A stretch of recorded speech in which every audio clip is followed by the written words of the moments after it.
Hey, and welcome to the final part of Mario Kart 7. In this part we're going to be taking on the Lightning Cup, which is the final cup in the game and the final Classic Cup. And for the sake of the grand finale, I'm not going to mess around with the kart. I'm going to use the standard kart body, use the normal wheels and the super glider. So let's get into this. So up first is another course that I really do like in this game. I like it for the same reason that I like Piranha Plant Pipeway, in that there's sections of this where you just have the water sweeping you along, and it just makes the whole thing feel a lot faster. That might be psychological, but you know, anything that makes me feel like I'm going fast, it really engages me. I really like it. And for some reason, although this is a Wii course, I actually mentally associate it more with the 3DS game that I'm playing now. And I don't know why that is, because I've actually spent a lot more time playing Mario Kart Wii than I have playing Mario Kart 7. But for some reason in my brain it's just registered as, oh, that's the course for Mario Kart 7. Which is kind of an unusual thing, really. I don't know how my brain works, and I don't know whether it's because it got adapted a fair bit in this, because obviously this underwater section here, it didn't have the water mechanic in Mario Kart Wii. It just had the water going along the ground, to what I recall, and it would sweep you along. Whereas now they've obviously elaborated on that a lot more. Now we have the proper mechanic to do so. But hey, I mean, it's a fun track. It seems kind of short. I don't remember it being that short, that I've just swept past it as much.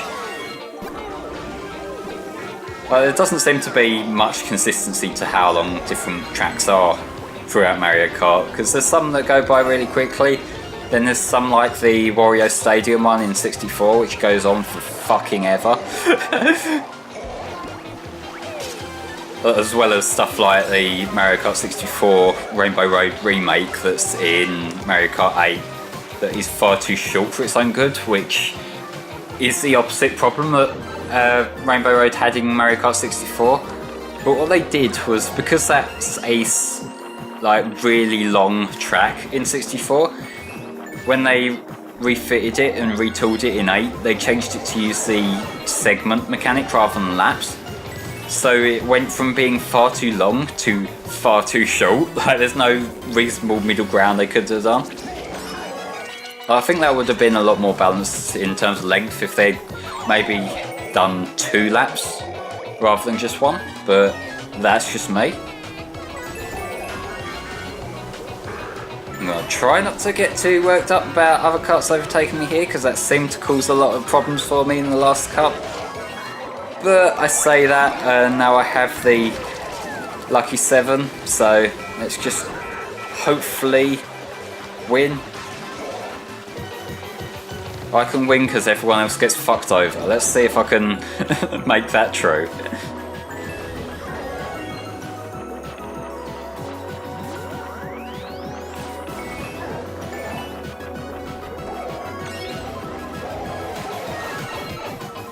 It's usually about this point in the track, just before the goal, that I tend to get a bit tense, or the most tense from the race. But I got my solid start. I want to try and get first place in the first 3 at least, so I have a safety blanket for the Rainbow Road. That's my plan. Whether it plays out like that, I don't know. Let's go on to the next track. I don't think it's going to play out, because I just remembered that GameCube Dino Jungle is here, which has a lot of thin sections of track that you can fall off of if you try to go the shortcuts. So my choices are either to go the safe route, which is slow, or take my chances and almost definitely fuck myself over. Let's see which way it works out. I think I'll play it by ear, because that's the best way to not work myself up about it.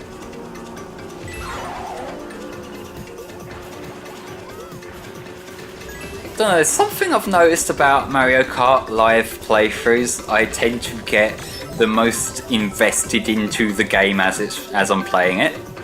Like, granted, that's because I don't really do that many playthroughs live. A lot of the time I prefer to just pre-record the footage, just so that I can get a perfect rundown. Whereas I found with Mario Kart, there's a certain degree of fun from I could get fucked over colossally at any given second.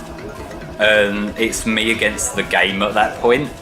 And I don't know, like, I do sort of make some weird and wonderful noises when that happens to me, which admittedly does detract from the quality of the commentary. Like, I can't really be spouting off facts and trivia and stuff when I'm also worried about, oh fuck, there's a blue shell, oh fuck, there's a guy in front of me, I'm about to get stepped by a dinosaur, any stuff like that. But, I mean, as a change of pace, there's something a little bit refreshing here and there on the channel. I kind of do like doing this. That's not to say I'm not a fan of how some of the post-commentary Mario Kart runs have come out. Particularly like Double Dash, the redone Double Dash run that I did with Chris and Stephen back in 2016. I wasn't too fond of that playthrough when we first did it. Like, I was a bit worried about it going a bit off-topic-y for a lot of it. There were a lot of times when we were just talking about random bollocks that had nothing to do with Mario Kart, which admittedly I'm doing now, but you know. But when I went to watch it back, just to kind of do a bit of self-evaluation, I ended up being kind of proud of what we'd done. And I do get that sometimes with LPs. Like, in the moment, I get far more critical, because my main worry as I'm making an LP, as I'm editing it together and all that, and when I'm just putting up for the first time, my goal is I want to make the best thing I possibly can. And I've come to realise over time that my standards for what's good and everyone else's standards for what's good don't tend to line up. I like to be a little bit more clinical, lots of trivia down, talk about the game through the whole thing, because that's the kind of stuff that I've spent a lot of time watching and come to like. But been kind of coming to terms with the fact that it's okay to have a bit of a laugh, a bit of banter. Sometimes that does add a bit of charm to the playthrough that makes it more fun to watch back.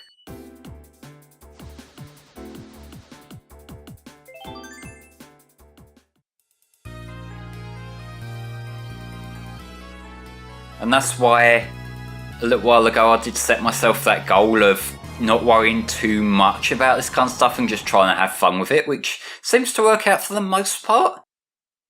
Like, I will admit, a lot of the more forced parts of FlameHisWorld in the past have been solely down to my kind of unhealthy obsession with certain things, which I'm trying to let go. It's got a lot better since I've been on the antidepressants and I've not been getting worked up over trivial shit quite as much anymore. But you know, like, there's still a few fuck-ups. Like, this part in particular, actually, if I'm gonna allow you behind the curtain, as it were, I did have about maybe 6 or 7 restarts, just because of something was just like sort of biting at me, the fact that my intro was a bit shit. And so that there's like about 5 minutes in my recording that I've got to cut out when I put this together. But usually once I get going, that's when it just sort of kind of clicks. And I don't know, like, I think I've been getting better at just having fun with it. Obviously, I am definitely open to feedback, whether that's positive or negative, because that's one of the things, like, sometimes when people talk about they get unhealthily obsessed with their work and that, people kind of get a bit nervous about giving negative feedback. But honestly, I find that incredibly useful, because the way that this kind of perfectionism works, or any kind of like obsessive traits, for me it's my anxiety, which it has some similar traits with OCD. It's not OCD, I'm not diagnosed with that, but a lot of the symptoms kind of overlap. I worry about everything. Like, everything that could possibly go wrong with anything I'm making, I worry that that's going to be like the one thing that puts everyone off. But if I get feedback that's like, I didn't like this, like, you should work on that, you should make this particular thing better, that's good for me, because that actually helps me kind of lock down of that's the thing that I need to improve. That's honestly productive, that eases a lot of the obsessive stuff, because it's like, now I have a goal to work towards. Granted, that's not going to work perfectly for everyone who has these kind of traits. I know that, like, my condition isn't representative of everybody.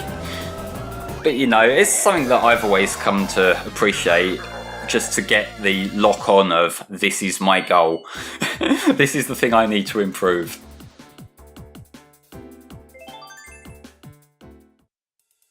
And so, like, that was a long ramble about my own unhealthy obsessions when making stuff, which I know, not Mario Kart related at all, but I do just want to go over the fact that that Wario level there, it's okay. It's like, that's the reason I didn't care much about bullshitting over it, because it's not the most amazing track. I have played better, but here we go with the final course in the game. This is Super Nintendo Rainbow Road.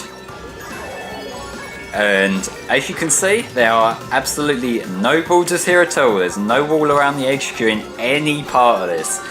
So if someone wants to hit you with a shell at the wrong time, or you haven't planned out your drift properly, you are gonna get well and truly fucked. And also be wary of stumps here. You can use the little ripples that the thwomps make when they thud down to give yourself a bit of a jump. But that can be a little bit risky if you're not lined up properly, because that could be the little burst of speed that fucks you over and drives you off the side of the track. So, yeah, I would like to come in first here. That would be a satisfying conclusion. But as you can see from certain occurrences, like what we just saw, that's not necessarily going to happen. That was entirely on me. I can't blame the track for that. That was me just driving off like a complete twat. I think I've done well enough in the earlier courses that as long as I don't fuck up too much, I should have half a chance of still maintaining the gold overall. And yeah, when you get this item, be very careful, because it's tempting to spam it like you would on any other track. But you know, we've got some thin, borderless areas here that you do not want to boost off the edge of. And am I gonna do it? Oh yeah! I'm legitimately happy with that run. I did make some stupid mistakes there, but you know, ladies and gentlemen, I won at the Lightning Cup. So, my thoughts overall on Mario Kart 7 for the 3DS. I kind of get why it got forgotten about for a lot of people, because obviously Mario Kart Wii was a hugely popular game. It was the first online console game. Obviously DS was online, but to have an online racer on the console, that was kind of a big deal. And then after this game, Mario Kart 8, probably the best. Well, to me, it is the best Mario Kart overall. It's a fucking fantastic game, and this is kind of the one in the middle that it kind of brought in some cool new mechanics, but they got reused in 8, so it's not the most memorable thing in the world. But honestly, after replaying it, I can honestly say I really like this. It's fun. It's plenty good Mario Kart.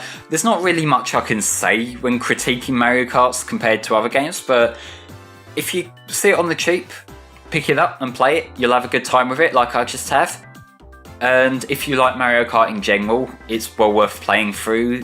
Even if it's completely collection and that, you play through it. There's a lot of fun tracks. There's a few not so great ones, but hey, you can't win them all. But yeah, ladies and gentlemen, this has been my playthrough of Mario Kart 7 for the Nintendo 3DS. I hope you've enjoyed, and I'll see you in the new year for some more playthroughs. Bye bye for now.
Flame! Way to go!